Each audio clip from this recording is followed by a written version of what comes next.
people really don't want to hear it, do they? Get happy and then all of your troubles will go away. Like, I don't know that, they say. Yes. I feel amazing today. It's great to be up here. I've been curious about a couple of things. Can you talk to us about angels and spirit guides? Well, there are a lot of different names and labels that you give in your attempt to explain your interpretation of non-physical. What specifically are you wanting from us? How do angels or spirit guides work? Are they real? How do we experience them? How do we call on them? Well, it's a big question because a lot of different people use those labels and mean somewhat different things by them. But in essence, what you're asking about, you are extensions of source energy. And so, of course, all of that is real. In other words, as Esther is allowing us to visit with you as she translates, we're offering radio signals or blocks of thought that are like radio signals, and she's translating them. And there are people who, when they receive those blocks of thoughts or radio signals, can translate visually. Esther is translating verbally. And so the non-physical is interacting with you in many different ways. And depending upon the intensity of your desire to know and your ability to allow in any given moment is what makes for the variety of experiences that different people are having. Esther said to us one night early on in her new relationship with us consciously, Abraham, I want to see you. And we said, we don't think you really do, because we had seen her lying in her bed with her eyes closed, afraid that she might see us.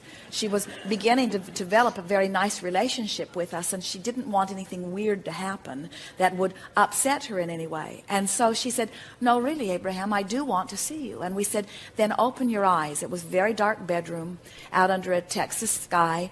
Jerry was sound asleep, and Esther opened her eyes, and she saw a room full of fireflies, what looked like millions of fireflies, too many to count. And then all of the fireflies gathered together in one corner, emitting a light that was so bright that Esther could not look into it. And then the bright light dispersed into several lights around the room, not millions and not one bright light, but several lights around the room that Esther could behold. And then she said, I see that you are energy. And we said, this is your visual translation of that which we are. And it is the most accurate translation that Esther and her practical mindedness could find, because it was the translation in the way that we were projecting it. In other words, we want Esther to understand that we are energy. There are those who want their spirit guide or their non-physical energy stream to be translated to them in ways that match the stories that they've been told. One day, early and also in Jerry and Esther's experience, they did a radio broadcast in Dallas, Texas. And one of the women who heard the broadcast came to the first meeting and later became a very good friend with Jerry and Esther. And she later told them that at that first meeting, or on that way to that meeting, she had said, all right, Abraham, whoever you are you good or evil? Which sort of gives you an idea of where she was at that time. She did not yet know what we had to say, and she was not sure how it all broke down into physical terminology. And so as the meeting unfolded, Esther remembers Abraham sitting in a chair and opening her eyes and then pausing in silence for what felt to Esther like a very long time. And then the meeting got underway and the questions and answers began. And a few weeks later, once Jerry and Esther became very good friends with this dear woman, she told them about her story, about how she had quizzed us on her way to the meeting, and that when Esther, Abraham opened their eyes, that the room filled with wings of angels. And so we were offering a block of thought to this woman who was asking this intense question, a woman who was able to interpret visually on many occasions, and her interpretation gave her the answer that she was looking for, you see. And so we want to say to you in a soft way that it is in the eye of the beholder, in the sense that everyone has the ability to interact with non-physical, but you cannot interact apart from the beliefs you already hold. Right. So sometimes in the beginning, what you will receive in terms of what you see or even what you hear will match the belief system that you hold. And in time, as you get more in sync with who you are, and you are able to relax and release some of the folklore that you've picked up along your physical trail, then you can begin to have more of your own authentic experience. But we want to say to you, one who sees light in a room or fireflies in a room is not more accurate than one who sees a room filled with angels' wings or angels. In other words, you get to interpret this in whatever way that you want to. It is offered to you purely, but you are the interpreter of it. And so you make it what it is. And so over time, it is extraordinary the amount of stories that physical man tells about his interaction with non-physical. We would call all of it real. We would call all of it valid. And then we would say, if we were standing in your physical shoes, in what way do I want to interact? Esther was not coming from a religious basis, and she did not want any distortion whatsoever. She was the purest slate that we had seen, in that she had not come to any conclusions of her own that would prohibit her from being able to receive clearly what we were offering. And so, as Esther finds words, they are always words that match the intention that we are offering. And then over time, as we offer words, and Esther depicts our meaning with words, and we are able to feel your response to her words, and then we are able to feel your vibration in response to her words. Over time, we have literally created a language that depicts purely the intent of Abraham. But that does not mean that it is the only language that is authentic. There are many ways of interpreting non-physical. I read a book a couple of months ago, and I loved the book. It was by a woman named Lynn Grabhorn. Excuse Me, Your Life is Waiting, and it was based on your teachings, and it was just said in a very powerful way. So then I picked up her next book, which was very disturbing to me. She talked about the others, and I was wondering if that is just her disturbed perception, or if such malevolent beings exist.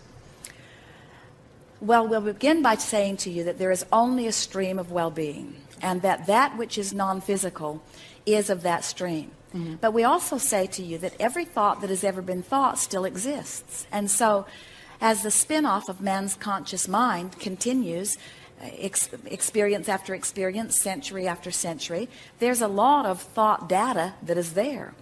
In your lifetime, the movie industry has added dramatically to the way man spins his thoughts around the subject. The religions, the information that is coming from the pulpit, so much more information about the devil and evil than about good and God. And so if you talk to little children who go to church, often they will tell you more about the devil than they will about God. It gets their attention more. It is something more to worry about, you see. And so what we notice is that in your environment, where contrast helps you to identify what is wanted, sometimes humans get a little bent on pushing against the part they don't want, and they don't get tuned quick enough to the new idea that is coming out of the contrast. And so there is a lot of thought, but all of it coming from man's conscious mind. People said to Esther in the beginning, Esther, aren't you afraid as you begin to receive Abraham? And by the time she began receiving those questions, there was no fear within her at all. She had come to sense who we were. She could feel who we were. She knew that there was no sense of possession, because anytime the telephone would ring while Jerry was having a chat with us, we would release her immediately. Esther could feel that we were there in response to their request, that we were not asserting ourselves into their experience in any way, that they were asking and that we were answering. And so Esther was not in a place of fear at all. And then people would say, don't you need to protect yourself in some way? And as Esther heard more and more of them saying that, she began asking us about that. And we said, it's just like saying, if I set my radio dial on 630, do I need to worry about getting something from all of the other stations? And the answer is no. When you set your tuner, law of attraction is going to bring you that which is a vibrational match to the signal that you yourself are set at, you see. And so Lynn Grabhorn was a woman, a wonderful woman, who came to many of Jerry and Esther's gatherings. She came to them one day, wanted to have lunch with them, and explained to them that she was going to write a book, and that she was going to base it on what Abraham had to say. And she also said, and I'm not going to tell anyone where I'm getting the material, because I think there are people out there that are very afraid of this kind of thing. And Esther and Jerry said, well, anyone is free to use our material. We are not keeping it a secret. We want people to understand that they create their own reality. But it would be ever so nice if you would let people know where you got the information, so that if they want to go further with it, then they will be able to find the source of it. And now Esther can see, as she gets feedback from the second book, that this woman, this dear woman, was fearful of many things prior to coming to Jerry and Esther. And clearly there was that which was still active in her vibration. She was not the receiver of the material. She was the mimicker of the material. Everything that is written in her book, she transcribed from one of the recordings, you see. And so she was reaching for that feeling of well-being, but she had never really found it herself. And so there are many reasons that people are attracting what they are attracting, but it is our absolute promise to you that there is not some source of evil being out there that has the ability to assert itself in your experience. But you get what you think about, and it will come to you, it will find a way to manifest, you see. The best way of describing this that we can, that will give you a sense of all of this, was one day we were visiting with a woman who lived in the San Francisco area. And she said, Abraham, I've been crossing these big bay bridges for many, many years, and I have never felt any fear about it at all. And recently, as I'm crossing these bridges, I am having what I must describe as panic attacks. She said, I want to lie on the floor of my car. My fear is so intense. What's happening with me? And we said, you must be bumping into some thought forms on the bridge. Well, she didn't like the sense of that at all. In other words, there are thought forms on the bridge. She said, whatever do you mean? And we said, well, you have to understand that everything that everyone thinks about is broadcast for everyone else to pick up if they are in the vibrational vicinity. And so people have been crossing these bridges. Often they're tourists, and it's a sort of precarious feeling. Often they're in a monster bus like Jerry and Esther's, and it's an even more precarious feeling because of the width of the lanes and going through the toll booths. There had recently been earthquakes, and some of the bridges had fallen down, which had increased people's concern about being on a bridge, maybe at a time of another earthquake. And we said, so all of these people are offering all of these thoughts, and these thoughts are being broadcast around the vicinity of this, and law of attraction is causing a coalescing of these. So there is thought, and then there is thought that is thought upon longer, and these thoughts have come into thought form. But we said, they've been there when you have crossed the bridge, all of the days that you've crossed the bridge. We said, the question is not where are the thought forms coming from, or why are the thought forms there. We said, the question to ask is, why are you now picking up on these thought forms when you never have before? What's been going on in your experience that is making you a vibrational receiver of this? She knew right away. She said, my neighbor was burglarized, and it made me feel very vulnerable. I've been going to meetings. We're organizing a neighborhood watch system. I called someone to come to put an alarm system in my house. I'm considering even putting bars in my house. And so something not even related to the bridge, but related to a feeling of insecurity, had been activated within her, which brought her into vibrational range of something that she had never been in vibrational range of before, you see. So we want you to understand that there are not big bad things out there that are of a supernatural nature. You do a plenty good job of creating the things that you do not want in your reality just by focusing on sickness and cancer and burglaries and terrorism. In other words, don't bring them from outer space. We promise you they are not coming. But whatever it is that you are giving your attention to is that which you will have an experience about. And that was nothing more than a creation of this woman based upon the vibrational balance of her being.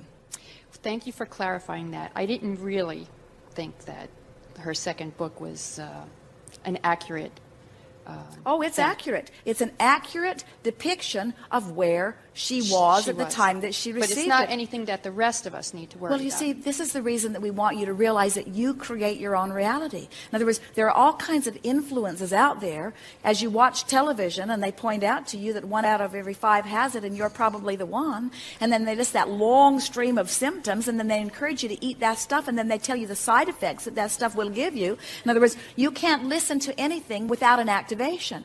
But that's why we want you to relax and understand that you have this wonderful wonderful buffer of time, and that the basis of your life is one of well-being.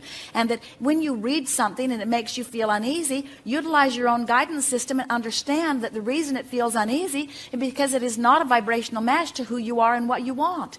If that were accurate information that your inner being were utterly in agreement with, when you read that, you would have swooned in the energy. You would have felt elation about the energy. You would have felt the harmonics of your inner being's agreement with it. But that's not what you felt, was it? No, you felt not at all. fear and tension, maybe even a little anger. Your guidance system was saying to you, this that you are reading right here has activated within you a vibration that is keeping you apart from the vibration of your source.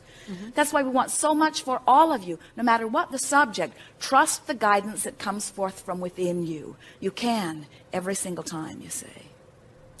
Thank you very much. Yes, indeed.